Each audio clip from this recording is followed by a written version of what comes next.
Good morning all of you. जैसा कि मैंने आपको बताया था कि आपको जीएसपी एक रिकॉर्डेड लेक्चर रोज उपलब्ध होगा। इसी के क्रम में मैं आज आपको बौद्ध धर्म कराऊंगा। देखिए, 6वीं शताब्दी ईसा पूर्व में सभ्यता के केंद्र में लोहा आ चुका था और लोहे के आगमन के कारण राजनीति में बहुत बड़ा परिवर्तन हुआ और दूसरी ओर लोहे के कारण ही धर्म में भी बहुत ही मूलभूत परिवर्तन आ चुके थे। 6वीं शताब्दी ईसा पूर्व में लगभग 62 संप्रदाय छोटे छोटे जो थे वे अस्तित्व में आ चुके थे और सभी जो संप्रदाय थे 62 के 62 ये जो है कर्मकांड के विरोध में थे प्रमुख रूप से। इसी में जिन 62 संप्रदायों में एक बौद्ध धर्म भी सबसे महत्वपूर्ण है, तो हम आज देखेंगे बौद्ध धर्म। देखिए, बौद्ध धर्म महात्मा बुद्ध, इनको बचपन में सिद्धार्थ भी कहते थे। देखिए, इनका जन्म जो हुआ है महात्मा बुद्ध का 563 ईसा पूर्व में कपिलवस्तु के लुम्बिनी ग्राम में। लुम्बिनी ग्राम ये जो है वर्तमान में नेपाल का जो तराई क्षेत्र है अब वहां पर है। इनकी माता का नाम महामाया, ये कोयल्य वंश की थी। ये इम्पोर्टेंट है, कमीशन पूछ लेता है कि माया का वंश कौन सा था। और इनके पिता थे शुद्धोधन, ये शाक्य वंश से बिलोंग करते थे। और महात्मा बुद्ध का बचपन में जो लालन पालन किया है पोषण, इनकी मौसी थी प्रजापति गौतमी, ठीक है ना। और इनकी पत्नी थी यशोधरा। कमीशन के द्वारा यशोधरा का अन्य नाम बहुत पूछा जाता है, तो अन्य नाम है इनका बिंबा, गोपा, भरतकर्षणा, ठीक है। और इनके पुत्र थे राहुल, महात्मा बुद्ध के पुत्र का नाम राहुल था। इनकी मृत्यु जो है 463 ईसा पूर्व में मल्लों की राजधानी कुशीनगर, ये जो है कुशीनगर में हुई थी।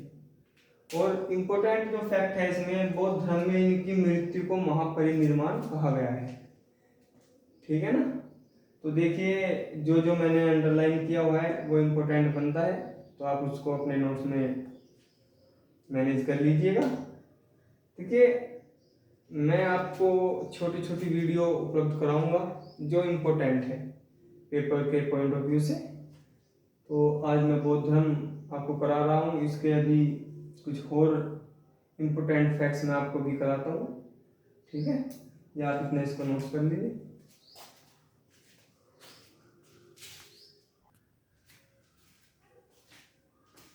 तो देखिए,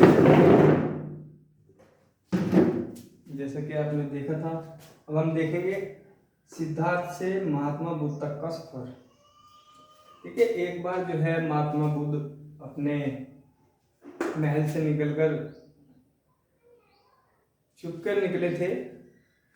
तो जो घूम रहे थे तो उन्होंने सबसे पहले 4 दृश्य देखे। उन्होंने सबसे प्रथम था एक बूढ़ा, फिर वे कुछ दूरी और आगे चले तो वहाँ पर उन्हें बीमार व्यक्ति दिखा।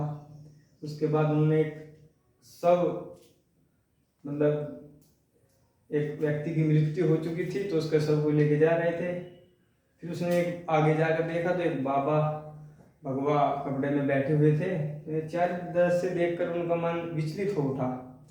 तो उसके पश्चात मात्र 29 वर्ष की आयु में सिद्धार्थ ने गहन त्याग दिया था।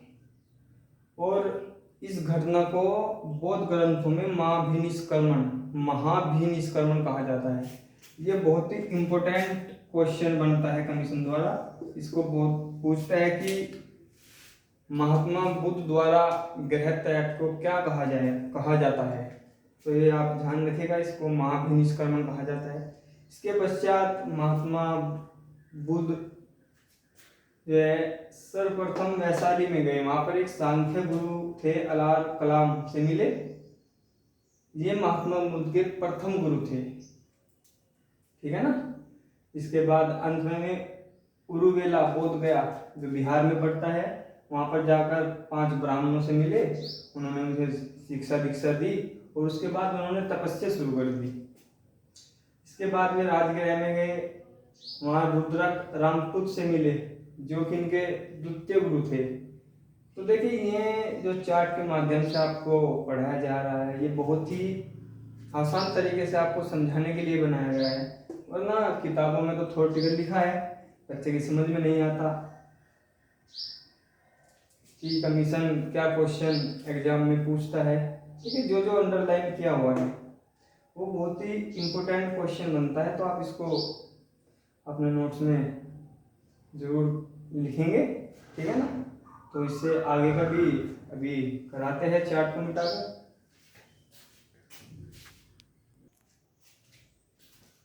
जैसे कि आपने देखा है कि सिद्धार्थ ने मात्र 29 वर्ष की अवस्था में ग्रह त्याग कर दिया था। उसके बाद उन्होंने जो है 6 वर्ष की कठिन तपस्या की और मात्र 35 वर्ष की आयु में पूर्ण ज्ञान प्राप्त कर लिया था। तो कमीशन पूछता है कि दिन कौन सा था, किस वृक्ष पेड़ के नीचे ज्ञान प्राप्ति हुई थी, नदी कहाँ पर, कौन सी नदी थी, ठीक है ना। तो ये देखिए वो दिन था वैशाख पूर्णिमा और वृक्ष था पीपल या वट वृक्ष और नदी थी निरंजना फल्गु या पुनपुन। इसके बाद भी तथागत कहलाया था पूर्ण ज्ञानी, तथागत को बोलते हैं पूर्ण ज्ञानी। देखिए जो पिछले चार्ट में मैंने आपको कराया था यहाँ पर इस पॉइंट में 4 में कि 5 ब्राह्मणों से मिले, ऐसे आज तक कभी पूछा नहीं गया है कि ब्राह्मणों के नाम क्या है। यदि आप लिखना चाहते हैं तो आप लिख सकते हैं। पहला ब्राह्मण था उसमें कौनिड्य, मैं यहाँ पे लिख देता हूँ कौंडिन्य। दूसरा था पप, ठीक है ना, ये आप लिख लीजिएगा। और तीसरा था ओज,